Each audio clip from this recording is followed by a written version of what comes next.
Hey everyone, welcome back to Williamson Ridge Outdoors. Today we're standing out here at the back of the truck because we have a new product I want to kind of go over with you. And I don't know what it is, whether I've been looking at certain things on Facebook, but this ad keeps popping up on me every time I'm on Facebook. And what that is the Lock-N-Flate air chuck. So I don't know if it's because I have the lock-n-lube and maybe I've talked about that, and that's, who knows, your phone hears everything you say, it seems like. But this keeps showing up, so I thought, you know what?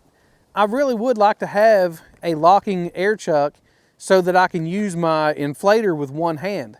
So your old style of inflators like this, they have their place, they can get into tight spaces, all that kind of stuff, but then you also have to have a separate tire gauge in order to get your reading from this. So I ended up getting me one of these Azuno from Amazon, and this has actually been a really good tire inflator. Only problem is, when I got my new truck, it actually has on the inside your actual reading of your PSI of what that is. And this is off by 5 pounds from what my truck shows. So the accuracy on this may not be so great, and the fact that it is now tore up. So I used this on my tractor once, and my tractor has fluid-filled tires, and now the digital display does not work. So I'm assuming that the tractor and the fluid in the tires is not meant to work with this type of air inflator. But what I do like about this one is the chuck on the end of it. It does have a little spring-loaded end that will lock on, and it locks onto your valve stem, and it does pretty good job to where that you could almost do this one-handed. Only problem is it doesn't lock on all the time completely. So you can push it on and think it's locked on, you let go of it and it'll slip back a little bit. So then you're trying to fight it a little bit and push it on and make sure it's on there all the way. So it doesn't always do a perfect job, but it done okay. So when that one tore up, I decided I was going to get me a lot nicer inflator. So I kind of went with this middle of the road Merlin from Harbor Freight, and this thing actually feels really nice. It feels very professional. Now, I don't know how this will hold up to using it on fluid filled tires, but so far I have not had any problems with it. So while this is a really good tool, the end of this has this standard chuck where you have to push it on, and you have to use this with both hands all the time. So you're having to push your end on your valve stem and pull your trigger at the same time. This end does rotate, so that does kind of help a little bit. But it is kind of a hassle sometimes of having to push that on and then pull your trigger. It does have the two-sided chuck on it. That way you can also, I believe this is done for dualies a lot of times.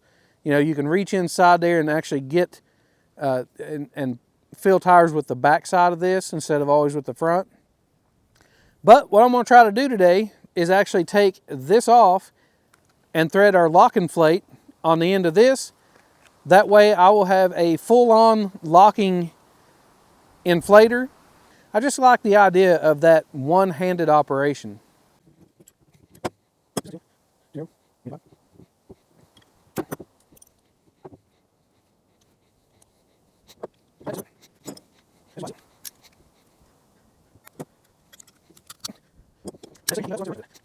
All right, so after about 5 trips in there to the toolbox, a 14mm wrench will fit in between there. The problem is getting something in between this flared out fitting and the end of the chuck. So a 14 and a 16mm wrench seem to be the ticket.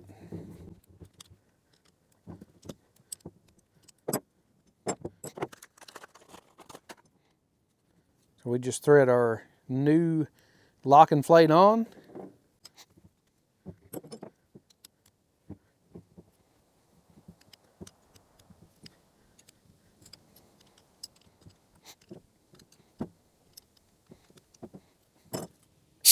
So we got our air hose hooked up.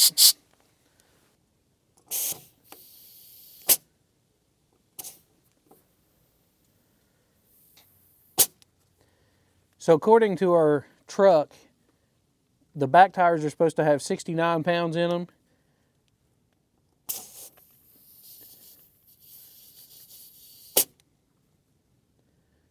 So this is supposed to not leak. It says never leaks, but it is definitely leaking. I think it sealed up that time.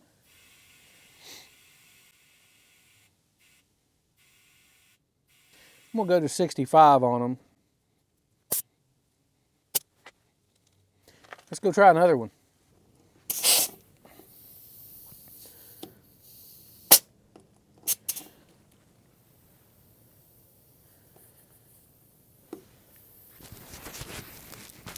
I don't know if you can hear this,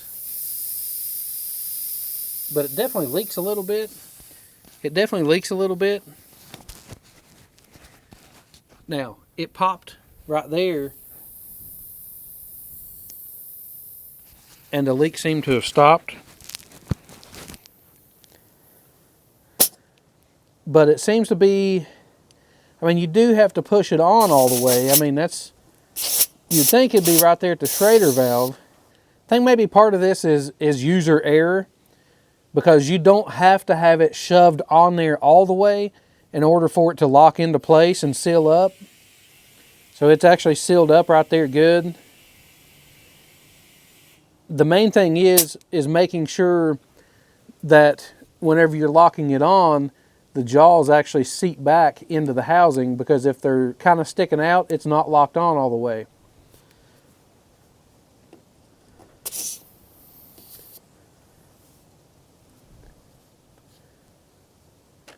So when you get the jaws on there, then it locks into place and it seals up good.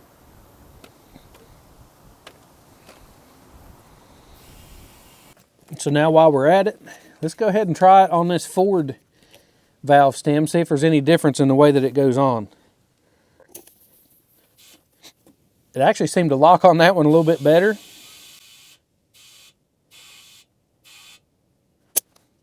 But this is exactly what I was wanting out of the inflator though, because you just lock it on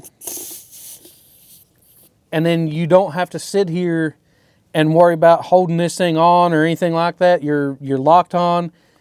You can set your gauge and, you know, just squeeze your handle, set your gauge. You can do whatever. You don't have to sit here and try to hold both on. And, you know, it just, I don't know what it is or why it matters so much to me, but I just like being able to have that locked on and then worry about my right hand or whatever to be able to get my pressure correct. So we'll go ahead and try it on our little Toyota.